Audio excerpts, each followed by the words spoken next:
dulu. Baik, hari ini kita akan jumpa lagi dalam suasana di pandemi ini, kita sebut saja dengan acara panggung pandemi FKIP Universitas PGRI Mahadeva Indonesia. Pada hari ini kita akan berbicara tentang bagaimana mengcombine sebuah karya seni musik, diantaranya ada dari diatonis, ada dari gamelan Bali.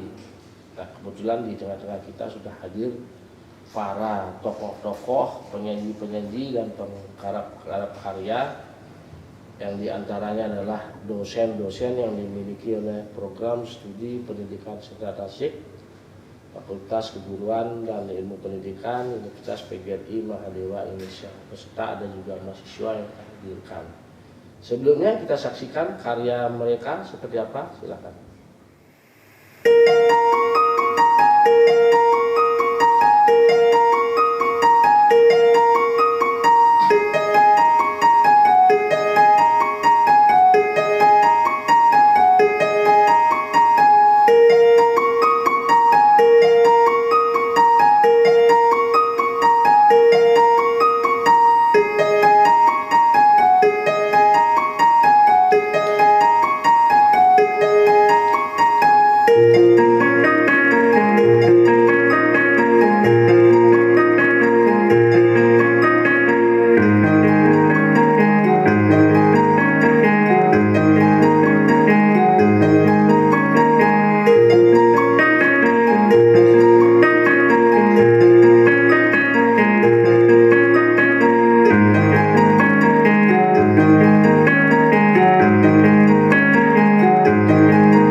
Baiklah penggemar seni generasi muda yang ada di daerah Bali khususnya dan di Pulau Indonesia yang pada saat ini sudah sama-sama mendengarkan seperti apa tampilan mereka dan saatnya kita sekarang akan mengupas habis bagaimana prosesnya, bagaimana mereka berkarya, ide dari mana. Nah, saya perkenalkan di sebelah kiri ya yang pakai masker Om Swastiastu Pak Kade Agung Sariwiguna ya Pak ya. Iya, Nah, Pak. silakan buka masker dulu, nggak apa-apa. Dan sebelahnya ada Pak Tut Lanus. Ya, ya Om Swastiastu. Ya, kedua ini adalah dosen di Universitas PGRI Mahadura Indonesia dan sebelahnya lagi yang paling tinggi duduknya itu adalah mahasiswa kita. Ya, perkenalkan siapa namanya, Dek? Perkenalkan, nama saya Ibu Jugde Dharma Utama. Saya mahasiswa semester 4 Pendidikan Seni Tasik. Oke, ya semester 4 ya. Mohon izin generasi muda penggemar seni kita buka masker saja dulu karena biar lebih enak ya. Mudah-mudahan tidak terjadi hal-hal yang akan merugikan kita bersama dalam arti menularnya virus COVID-19 ini. Namun kita yakin apa yang kita lakukan ini adalah sudah lolos daripada protokol kesehatan. Terima kasih. Baik, untuk itu Pak Agung Sariwiguna yang dikenal dengan Dek Gung ya. Lebih lazim Dek Gung gitu namanya ya. Ya, beliau sebetulnya dosen terbaru yang kita miliki, teranyar, makanya masih melengis gini. Masih ada rada-rada baru keluar dari bungkusnya gitu. Seperti barang-barang kita baru beli ya. Beliau dipercaya untuk memegang mata kuliah yaitu mata kuliah musik modern, musik ensemble ya. Jadi dari mata kuliah itu keluarlah ide-ide untuk melahirkan sesuatu. Kira-kira yang tadi itu karya siapa yang ditampilkan? Itu karya pribadi. Original ya. Nah, khusus acara ini original. Oh gila. Iya. Berarti karya-karya yang selain daripada itu yang karya mahasiswa ada? Ada sebelumnya sama mahasiswa ada seberapa. Kira-kira prosesnya lama nggak Pak? Kalau untuk proses sih sebenarnya nggak terlalu lama, cuman dari tiang pribadi 1 jam itu dalam proses bermusik ya 2 jam lah maksimal itu udah sangat cukup banget gitu. Jadi untuk 1 jam sampai 2 jam itu sudah menghasilkan satu karya. Bisa sampai maksudnya ini kan karya tergantung sekarang karyanya mau karya yang sederhana atau yang rumit kan gitu mantan. Kalau saya lebih ke ambil sederhana tapi unik gitu aja. Ya, berarti yang tadi itu termasuk sederhana apa? Ya sederhana, permainan sederhana. Maksudnya sederhana tetapi menghasilkan sesuatu yang kira-kira menyentuh ya? Ya, gitu itu. Karena karya seni musik adalah sesuatu yang menyentuh. Nah kebetulan juga Pak Tut Lanus kan megang mata kuliah apresiasi dan musik kolaborasi ya, benar ya, kolaborasi berarti mengcombine dari beberapa etnis musik atau negara bisa jadi mengcombine, mempertemukan ya. Nah tapi setahu saya Pak Tut Lanus ini adalah bolehlah kita bilang bagaimana campur sari yang ada di Jawa dulu pertama kali keluarnya di Bali dengan sangat-sangat Pak Tut Lanus yang memberanikan diri kan. Nah, kita pernah gabung dengan Pak Tut Lanus waktu kita bermain di Sanggar Jaya dengan beberapa komunitas seniman Bali untuk menampilkan cerita Sampik Intai, mudah-mudahan masih ingat Pak Tut ya. Sampik Intai dirinya itu udah lama sekali, waktu itu saya masih ganteng loh. Walaupun sekarang masih tetap ganteng gitu ya, maklum aja agak susah menghilangkan ganteng. Jadi Pak Tut Lanus sudah ada di sana sebelum mungkin Pak Begeng waktu itu belum lahir ya. Belum kayak masih menjadi mahasiswa, masih mengikuti bagaimana proses pembelajaran. Nah, artinya bolehlah dibilang Pak Tut Lanus mengawali tetapi jangan berkecil hati Pak Dego. Walaupun belakangan tapi kan idenya itu kan kita tidak pernah tahu ya. Ide berkesenian itu bisa aja anak kecil yang kita temui dia punya ide brilian dan mampu melakukan kan itu ya. Berkesenian kita nggak bisa mengatakan bahwa kita lebih tua, lebih senior tapi belum tentu lebih pintar. Bolehlah tua umur tapi belum tentu juga menghasilkan karyanya. Apalagi semakin tua kan biasanya semakin melemah ya, seperti saya loh. Semakin tua semakin koh gitu loh, koh dalam berpikir dan sebagainya. Nah, saya akan kembalikan ke Today ya. Sebagai mahasiswa semester 4 pada saat ini di prodi Pendidikan Seni Tasik, mata kuliah apa yang kira-kira paling disukai? Kalau dari tiang pribadi kebetulan saya lebih senang dengan praktek. Senang dengan praktek, maksudnya Ya, praktek di praktek. musik ya? Ya, seni musik. Musik modern saya suka. Oh ya, ya ini kan zaman kekiniannya itu adalah bagaimana anak muda menghasilkan suatu karya yang lebih cepat bisa diterima kan begitu ya. Apalagi musim pandemi. Di musim pandemi kita nggak bisa ngumpul sama-sama rame-rame seperti dulu kan. Kita rame-rame bersangaria. Nah kalau kita mengumpul lebih daripada 20 orang kan dikatakan juga kita mengganggu atau melanggar peraturan pemerintah kan. Nah ini yang penting dipikirkan. Nah kira-kira kalau solusinya mungkin Pak Degung bisa memberikan solusi dari sisi mata kuliah itu yang bisa melahirkan karya dengan beberapa orang selain daripada ini. Apakah ada mata kuliah yang lain yang bisa memberikan apalah misalnya membuat suatu rangkaian musik di komputer zaman sekarang kan ada aplikasi apa itu namanya? FL Studio FL biasanya salah Studio satunya. ya. Kira-kira di mata kuliah ini ada? Di mata kuliah sekarang di semester 6 sudah ada saya memberi pembelajaran tentang FL Studio salah satunya. Sebenarnya ada aplikasi selain FL Studio seperti Cubase, apalagi Studio One dan lain-lain. Sebenarnya banyak aplikasi. Gitu ya? Itu FL Studio itu cuma salah satu aplikasi. Berarti di dunia anggaplah digital itu Ya. sudah kita disiapkan beberapa aplikasi yang Ya. bisa kita pilih. Salah satunya yang dipilih dalam mata kuliah itu adalah FL Studio yang lebih umum lah ditahu. lebih umum. Kira-kira tingkat kesulitannya? Kalau tingkat kesulitannya sih mengajar sih sama pola pikir mungkin beda-beda ya mahasiswa untuk nangkap. Jadinya ya pola mengajarnya harus cari ke meja per satu mahasiswa gitu supaya dia paham. Kalau lebih ke kayak mengajar ke proyektor itu lebih dia bingung dia gimana nih Pak kok bisa seperti ini. Oh ya kita berarti harus ke meja-meja ke bangku-bangkunya. Harus ketemu dengan mereka Langsung dia mengarahkan ya. bawa laptop sendiri-sendiri. Kita langsung diajar di tempat gitu pakai headset gitu apa tadinya pribadi dengarnya kita cuma dengar jadi yang lain nggak dengar kayak gitu. Oke, dalam arti generasi muda yang ada di rumah pencinta musik sedikit pengetahuan bahwa di prodi program studi musik Pesantren Tasik ini adalah mahasiswanya terdiri dari beberapa daerah ya. Iya, Ada dari Bali, ada dari NTT, dari Flores, Nusa Tenggara Timur, bahkan Nusa Tenggara Barat dan termasuk juga dari Sulawesi dan Kalimantan, Sumatera juga ada beberapa orang yang hadir. Dalam arti ini kan kita nggak satu etnis ya, nggak satu pemikiran, nggak satu ide bagaimana mengemas musik. Tapi dari FL Studio ini bisa melahirkan suatu karya nyata yang mereka bisa hasilkan dari kesenian lokal mereka. Ya seperti itu kebanyakan gitu sih kayak mahasiswa ya timur gitu misalnya dia lebih suka ke big box lebih suka ke band dan lebih suka lain-lain sebagainya.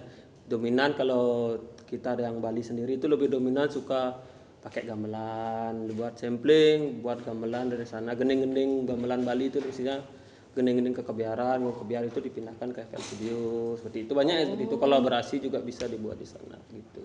Wah ini luar biasa sekali. Mudah-mudahan generasi muda kita yang di rumah yang saat ini masih ragu-ragu untuk mencari posisi kuliah di mana ingin menjadi apa gitu. Jadi kita tetap membuka diri, membuka peluang untuk teman-teman yang ada di rumah yang kiranya sudah tamat SMA SMK untuk mendaftarkan diri menjadi calon mahasiswa dari prodi pendidikan Pesantren Tasik yang tentunya kita akan mengajak untuk bagaimana melahirkan satu karya seni ya. Selain daripada itu kan sepengetahuan kita bersama dalam arti profil prodi pendidikan Pesantren Tasik itu tidak hanya mentargetkan mereka menjadi seorang guru walaupun kita adalah posisinya di pendidikan, tapi kita tidak akan pernah memaksakan mahasiswa kita harus menjadi guru, tidak.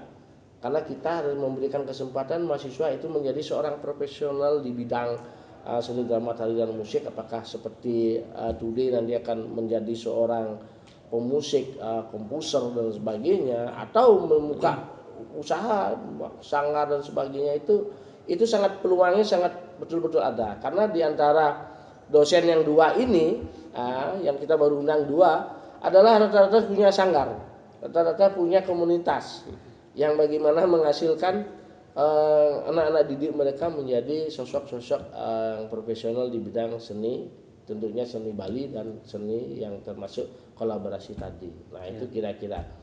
Oke, untuk kita nyambung lebih lengkapnya pembicaraan nanti, kita akan berhenti sejenak. Mudah-mudahan ada yang bisa kita saksikan hasil-hasil karya mahasiswa dulu ya Pak Dewa ya. Oke, silahkan dulu.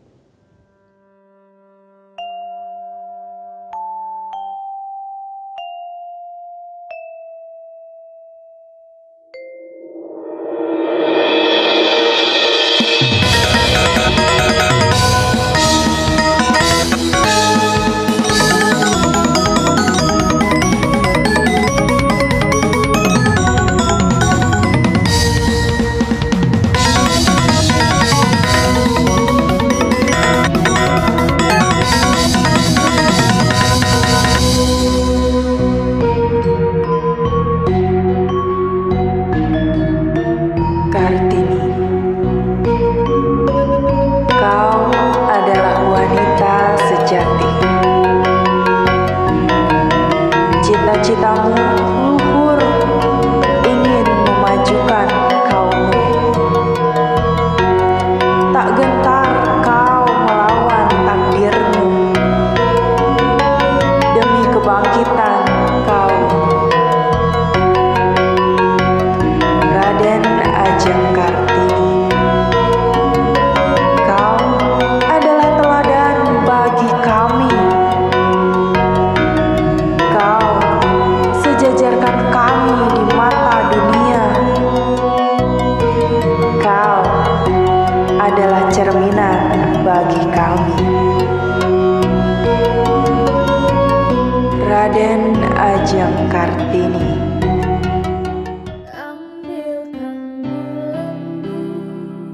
Ambilkan bulanmu yang selalu bersinar di langit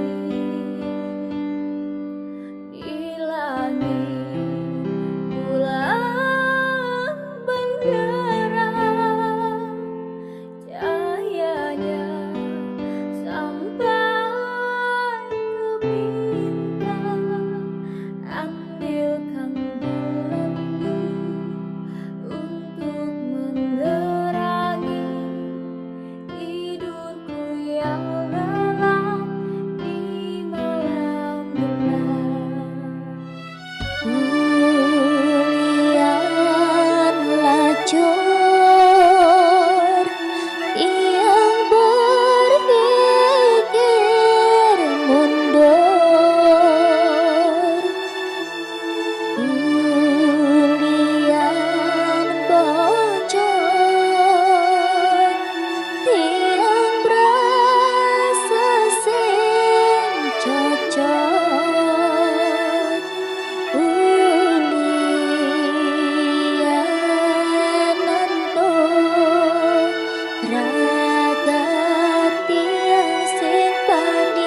musik generasi muda yang ada dimanapun, kita jumpa lagi untuk menyambung dialog kita yang tadi. Sekarang bagaimana musik dikolaborasikan secara lebih besar. Kalau yang tadi kita saksikan antara Gender Wayang dengan dua keyboard, dua keyboard. Kalau seingat saya dengan kerjasama dengan Pak Tutlanus dulu adalah bagaimana Semar Pegulingan dengan band yang lebih banyak melibatkan ensemble-nya, alat musiknya.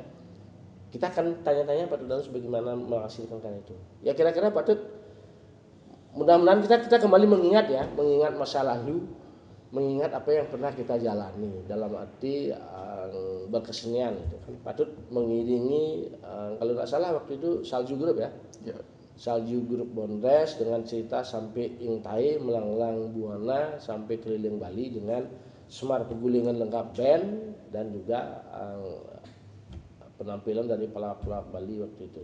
Nah, kira-kira untuk menghasilkan satu barongan itu dengan mengkombinasi Semar Pegulingan dengan diatonis yang lebih lengkap itu memang ada gininya, apa istilahnya, Semar Pegulingan kan adanya patutnya bisa berubah-ubah, terus di diatonis juga bisa begitu. Oh ya, kalau Apa yang dilakukan pertama kali untuk sehingga waktu itu musiknya bagus gitu loh. Ya kalau musik bagus relatif ya. Musik Entah bagus bagus atau gitu. tidak. Kalau saya berkarya dulu tuh intinya bukan obsesi saya bukan untuk membuat musik yang bagus dan menilai diri bagus. Enggak. Saya berbuat dulu sesuatu entah yang diapresiasi oleh Orang penonton lain. pada waktu itu kan. Intinya karena obsesi saya pertama itu adalah kehidupan seni tradisi kan sudah kita ketahui di Bali sangat berjalan dengan baik, apalagi perlindungan oleh pemerintah, kemudian antusias masyarakat gitu. Sehingga seni tradisi itu sudah jalan. Istilahnya ibarat tanaman, mereka sudah tumbuh subur dengan sendirinya gitu. Nah, tapi waktu itu saya pinginnya membawa sesuatu yang beda keliling Bali kan. Kebetulan nyambung dengan Pak Codet juga kan. Nyambung dengan Salju Group ide kita. Nah, kemudian keinginan itu saya buat walaupun istilahnya karena saya tahu masyarakat waktu itu menonton sesuatu yang modelnya berbeda itu belum begitu banyak waktu itu. Saya mulai di tahun 98 saya coba mempertemukan gamelan Bali dengan alat musik yang lainnya.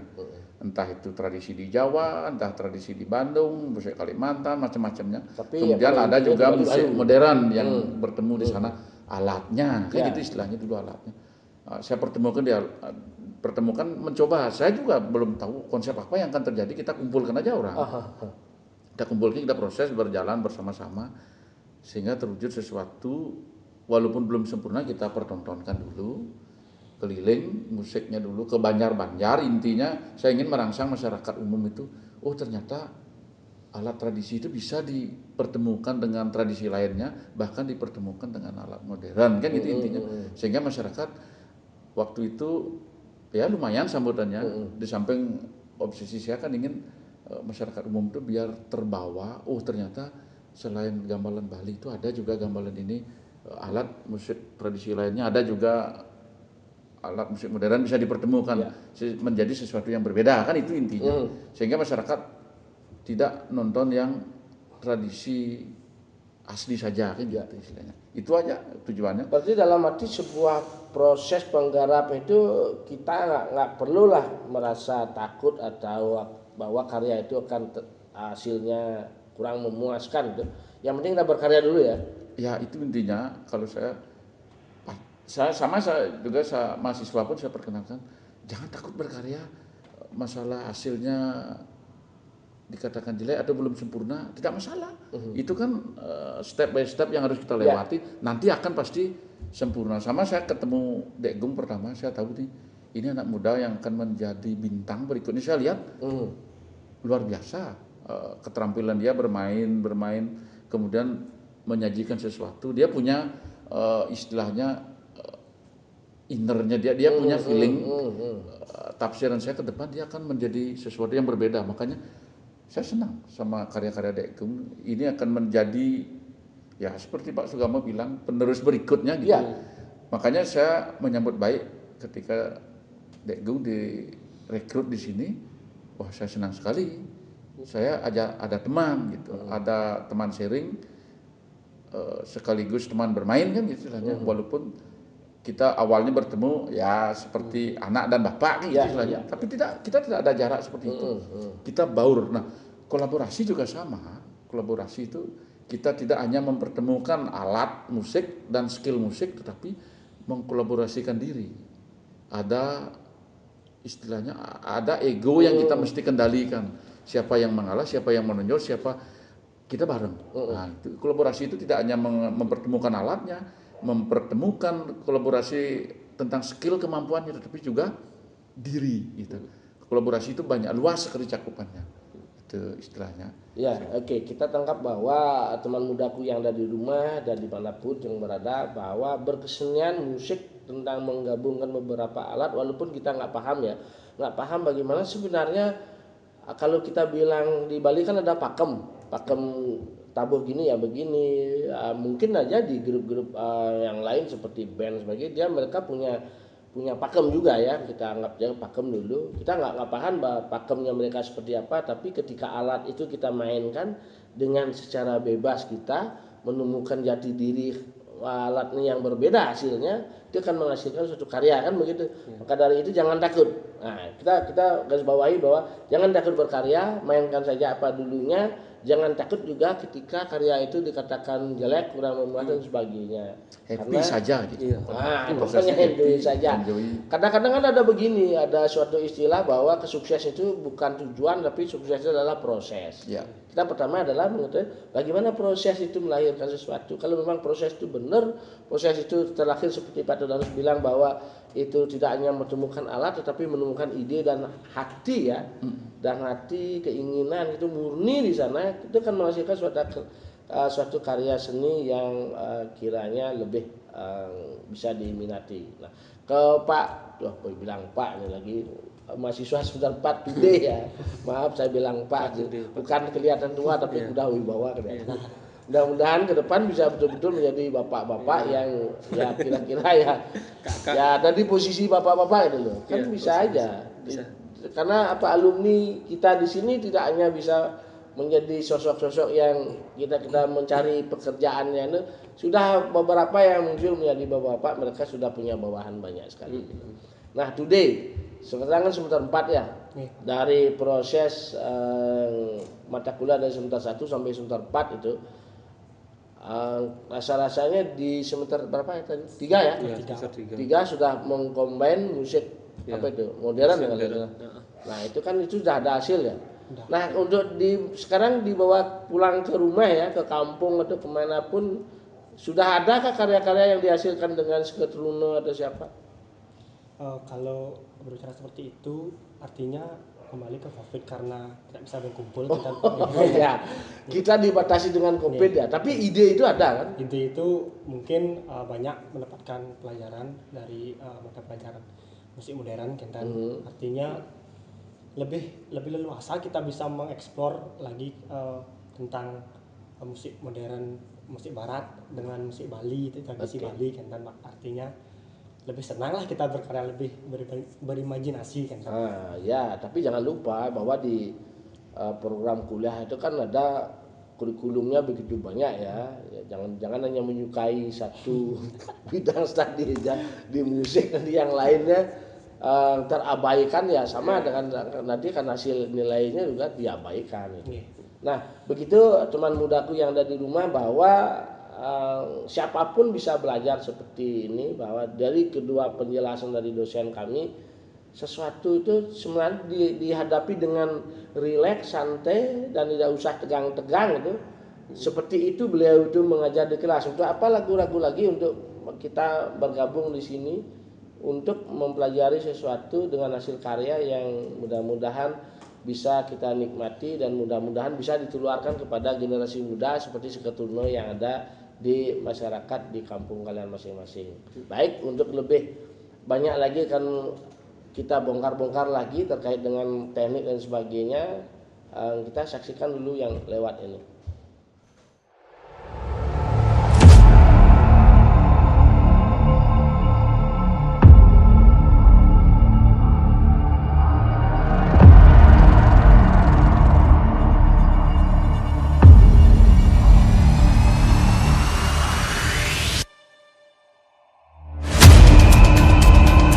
gede-gede setona. Kuda bang pipis lah.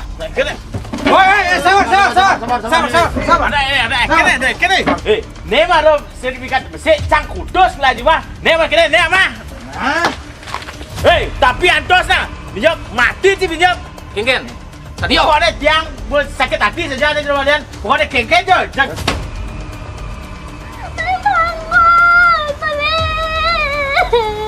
Bangun, Ble, bangun.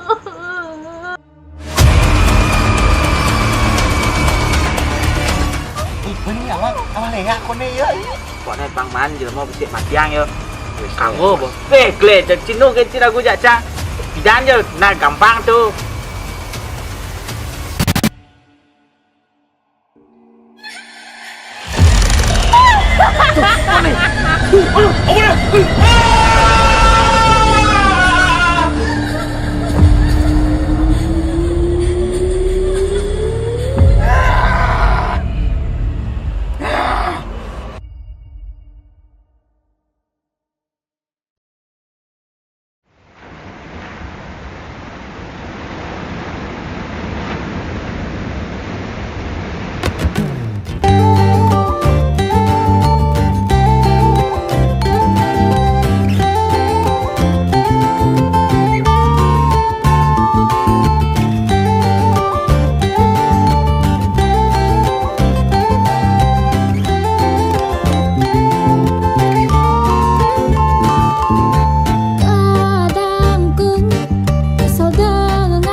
Bukalah pintu hatimu, izinkanlah ku meraih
muda yang ada di rumah dan dimanapun berada, sudah beberapa hal yang kita bahas tadi. Mungkin ini adalah sesi yang terakhir yang akan kita bahas. Nah, dan sesi perjumpaan berikutnya masih banyak sebenarnya program-program yang lainnya. Ini adalah sesi yang terakhir.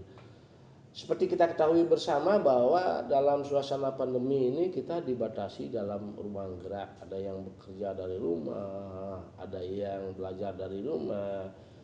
Termasuk kita jalan-jalan kemanapun, sebanyak apapun kita punya uang, kita juga dibatasi untuk jalan-jalan, bahwa jalan-jalan di seputar kita aja kita dibatasi, apalagi yang keluar daerah atau keluar negeri.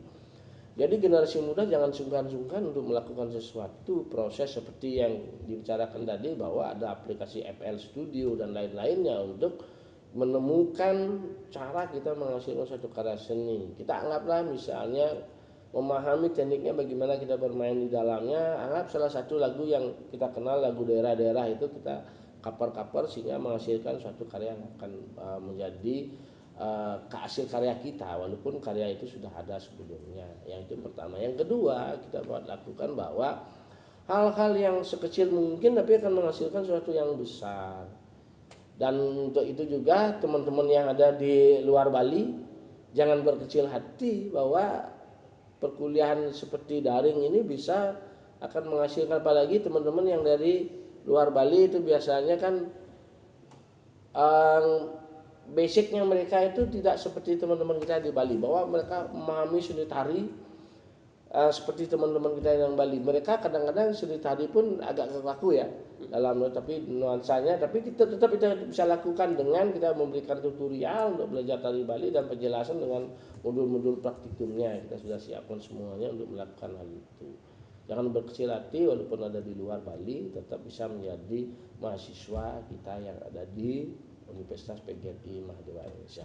Nah, untuk Pak Degung, Pak Lanus dan Tude, kira-kira dari ini sesi terakhir nih, harapan kedepannya Pak untuk seni, untuk kampus, untuk ya kan Pak Degung dan Pak Lanus juga sudah dibebankan oleh yang namanya beban kerja dosen ya, BKD itu sendiri. Apa kira-kira yang bisa dilakukan ke depan selain yang sudah dilakukan? Kalau harapan sih dari tiang pribadi sih, harapannya ya tetap tetap belajar. Itu dasarnya, karena perkembangan setiap tahun, setiap detik, setiap menit itu ada perkembangannya beda-beda gitu maksudnya. Apalagi seperti sekarang Covid ini, kita harus pintar mencari celah, terutama dalam berkesenian atau enggak tentang apa mungkin yang lain, itu harus pintar-pintar nyari celah. Itu terutama. Dan di samping itu juga terkadang kalau saya pribadi, karena saya tidak selalu suka yang menunda kan, biasanya banyak yang berpikir nanti untuk berkarya. Kalau bisa jangan seperti itu. Hindari rasa nunda untuk berkarya atau belajar dan lain sebagainya, seperti itu. Saya setuju dengan Pak Degung. Kalau menunda pekerjaan dan menunda masalah saya sekarang, besok pasti akan ada pekerjaan baru, sehingga dia akan numpuk. Kalau sekarang ditunda, besoknya juga ditunda, akhirnya pekerjaan itu satu pun kita akan selesaikan. Bahwa jangan menunda pekerjaan, jangan menunda ide, jangan menunda untuk berkarya. Oke. Pak Tanus, apa harapan ke depan? Ya, harapan ke depan ya jadikan di masa Covid ini adalah untuk istilahnya kita lebih ke dalam, lebih ke dalam bukan berarti diam, gitu, berarti ke dalamnya gitu, ke dalam mengisi diri, sama dengan kita tidak boleh bertemu dengan banyak orang, tetapi bagaimana kita memanfaatkan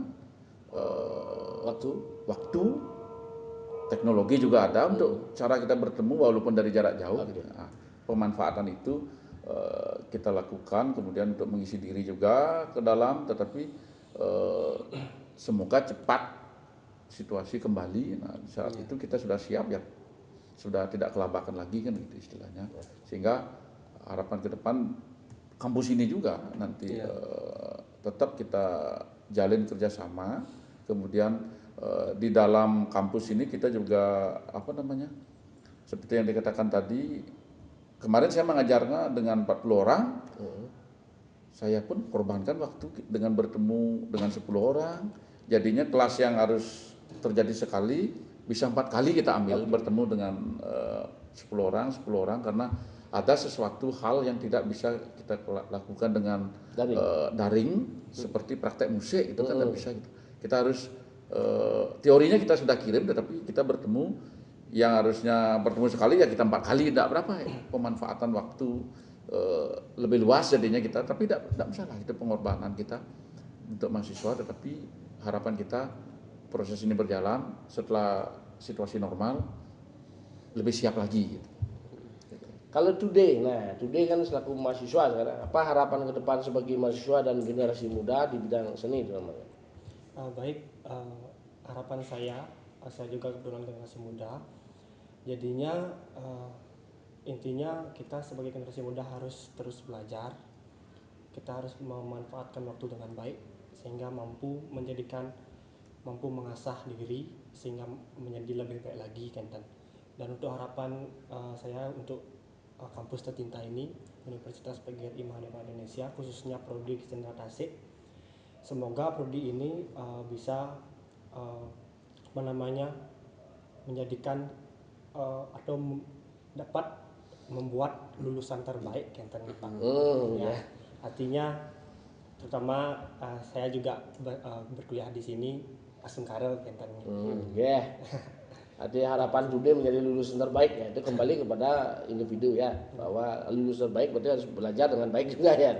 Baik generasi muda yang ada di rumah dimanapun kalian berada, tentunya sebagai sesi terakhir kita adalah satu harapan kami adalah mari kita bergabung bersama-sama, tentunya yang untuk yang sudah tamat SMA, SMK untuk mendapatkan tempat kuliah terbaik, tentunya pilihannya adalah di Universitas PGRI Mahadeva Indonesia. Kita akan menyambut, merespon kalian, mari sama-sama bergabung belajar seni bersama-sama. Walaupun cara kita ini sepertinya kita santai, tapi hasil karya kita sudah banyak sekali kita share di YouTube. Nah, untuk itu sebagai ucapan terakhir, mohon maaf jika ada sesuatu yang kurang berkenan dalam pertemuan ini, dan juga ucapan terima kasih kepada pimpinan kami yang ada di Universitas PGRI Mahadeva, dari rektorat dan juga pimpinan yang ada di Fakultas Keguruan dan Ilmu Pendidikan yang sudah memberikan sarana prasarana dan mensupport acara panggung pandemi ini. Mudah-mudahan apa yang kita lakukan ada manfaatnya, dan kedepannya kita akan melakukan sesuatu hal-hal yang bagaimanapun juga merangsang generasi muda kita untuk kita ajak bergabung di sini dan mengajak mereka untuk berolah seni di sini, dan akhirnya kita akan melahirkan mereka yang menjadi profesional di bidang mereka masing-masing. Karena di Universitas PGRI Mahadeva itu program studinya lumayan banyak adanya, tentunya pilihannya bermacam-macam ya. Salah satunya adalah program studi pendidikan Senra Tasik. Sebagai akhir kata kita pramusalia dulu. Om Santi Santi Santi. Program studi pendidikan Senra Tasik adalah merupakan sebuah program studi yang di bawah naungan Fakultas Keguruan dan Ilmu Pendidikan Universitas PGRI Mahadeva Indonesia. Kami awalnya adalah program studi bernaung di bawah IKIP PGRI Bali, dan saat ini kami sudah naik status menjadi Universitas PGRI Mahadeva Indonesia. Jadi program studi pendidikan Senra Tasik ini memiliki sebuah profil lulusan di mana kami adalah mencetak calon-calon guru seni budaya di bidang seni drama, tari, dan musik, dan tentunya juga adanya seni rupa. Jadi itu salah satu program kami. Yang kedua, bagaimana kami mencetak profesional di bidang seni drama, tari, dan musik. Apakah itu mereka menjadi seorang penari, menjadi seorang penabuh, dan menjadi seorang pemain drama, yang tentunya juga nanti akan disinkronkan menjadi seorang wira swasta di bidang seni tersebut. Misalnya mereka membuka sanggar tentang tari, tabuh, musik diatonis, tentang teater, bahkan mereka juga dilengkapi dengan menjadi seorang penata rias, karena kami memiliki mata kuliah yang mengacu kepada bagaimana mereka menjadi seorang penata rias pengantin Bali, penata rias modifikasi, penata rias psikiatri. Jadi banyak sekali penata rias, termasuk penata rias yang bagaimana menata rias untuk kepentingan panggung, apakah itu karakternya dan sebagainya. Jadi program studi pendidikan senatasi ini adalah merupakan sebuah tempat di mana generasi muda bisa menyalurkan bakat-bakat seninya. Apakah mereka memilih menjadi guru? Ingat, jadi guru saat ini adalah, apalagi di musim pandemi ini, adalah sebuah peluang yang tetap bisa berjalan walaupun dalam wabah pandemi, walaupun dalam wabah nanti kita nggak pernah tahu wabah apa akan terjadi dibandingkan dengan profesi-profesi lainnya. Jadi mari kita bergabung bersama program studi pendidikan senatasi Fakultas Keguruan Ilmu Pendidikan Universitas PGRI Mahadewa Indonesia.